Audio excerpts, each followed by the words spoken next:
Hi, I'm Jessie J and you are watching Emerald on TV. Yeah. Ever since I was young I've had a loud, strong voice, but if you heard me sing when I was 17 to now, like the character and the tricks and stuff are something that I've had to adapt with time and gigs and shows and getting better and knowing myself, so yeah, a bit of both, right? It was really hard to call myself a songwriter. I always wrote poetry. When I was younger I was always quite intense.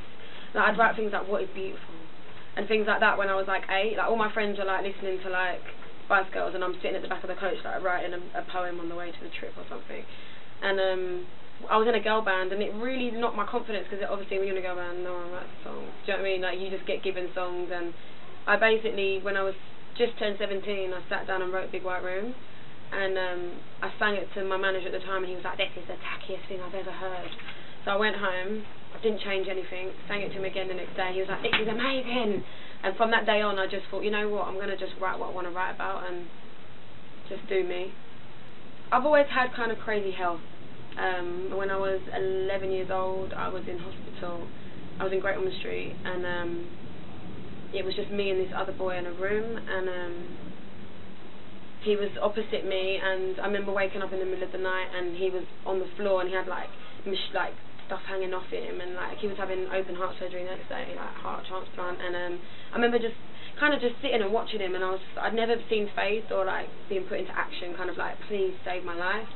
And he was only probably 10 or 11 years old, and I remember just watching him pray and he was like, "I don't want to die." And it was just one of those experiences that I kind of didn't understand, but I knew it like touched me in a certain way. And he died the next day, and I remember saying to my mum, you know, why didn't he survive? Like he asked God, you know, to keep him alive, and now he's not here. And I think from that age I always wanted to write a song about it, and that how it made me feel, but know that I wanted it to be an honest, true story, a kind of painful story, but that the outcome is that you have to just keep smiling, and you know, you can't let death kill you. Do you know what I mean? So when I was 17, that's when I wrote. I heard a beat and it sounded a bit like Lion King, to be honest, but it kind of fit the vibe, so I went for it. I did musical theatre at the Brit School, so I wasn't in the music strand. So I was in the same year as like Adele and Rox, but I was doing the jazz hands in the other building where no one really cared about us lot. But I think for me the Brit School is something where you look for opportunity. You can get it if you want it, but if you just want to go there and hang around, then you can do that. But for me, like I auditioned for the girl group where I got spotted for my first deal. So for me, everything happens for a reason, and I will never forget that if I hadn't have gone there, I don't believe that I wouldn't be writing songs and making music, but maybe it hadn't have gone the way it has if I hadn't gone to Brit School. Do you know what I mean? So, but as regards to a performer, yeah, I think musical theatre has given me kind of my whole musical theatre training from when I was young. It's given me the characters and the confidence to be eclectic and be able to like almost sing and act and sing and really tell a story. So yeah, I think musical theatre is the best training. I wrote Do It Like a Dude for Rihanna. I actually heard the beat and I was like, do it like a brother, and I just heard her, and then I was like, actually I really like this. And I remember sending it to the label and I was like, I want to pitch this to Rihanna but I'm not sure, and they kind of replied, "This is your first single." And it was like a song that very much is a part of who I am. Like I love writing comical, fun, clever lyrics, but it hadn't been a side of me that online had seen, and I feel like my followers are very much people that are like, kind of, there's a few of my kind of fan base that are kind of like very like music's music, and it's not music unless it's, you know, a piano and a voice. But to me it's like, times are changing. I don't think there should be an explanation of what music is. I think it's just, if it's good, it's good.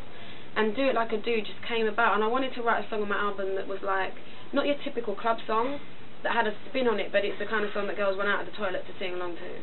And it's not me going, I hate men, or, you know, women are better than men. It's just a song that's like, you know what, we can do it like you. And I actually think it's quite sexy, and I think guys like it because they know it's not me going like, forget you guys, you know what I mean? But yeah, like Do It Like a Dude for me is like, it's just a fun, cool, hot record. When I was writing my album, you know, as they say, over the journey of the last 5 years, like, I'm always like this. I'm very when I go on stage, when I'm off stage, when I'm in the studio, when I'm on a plane, when I'm at home, when I'm with my family, I'm the same girl. Like, I'm straight up, this is who I am, what you get is what you see. And I think, for me, a lot of people think that all the songs have to sound similar for it to make sense. Whereas for me, like, you wouldn't get up tomorrow and put on that exact outfit. Do you know what I mean? You adapt it and you change it. It's like, for me, if everyone looked the same, we'd never fall in love. So if everyone sang the same genre, the same kind of music, my whole album sounding the same, I'd just be like, I'm quite a boring person. And, you know, and there's days that I wake up and when I'm on stage, it is hard to go from like Mama Knows Best to like Casualty of Love. Because you have to kind of go, okay, here I am, I'm doing Casualty of Love now. But you know what, I think it's a thread of my personality that kind of draws it all together. And the more I tried to search for a sound, the more it became a bit of a mess. So I just thought, you know what, good music's good music, so that's what my album is, it's not really a genre.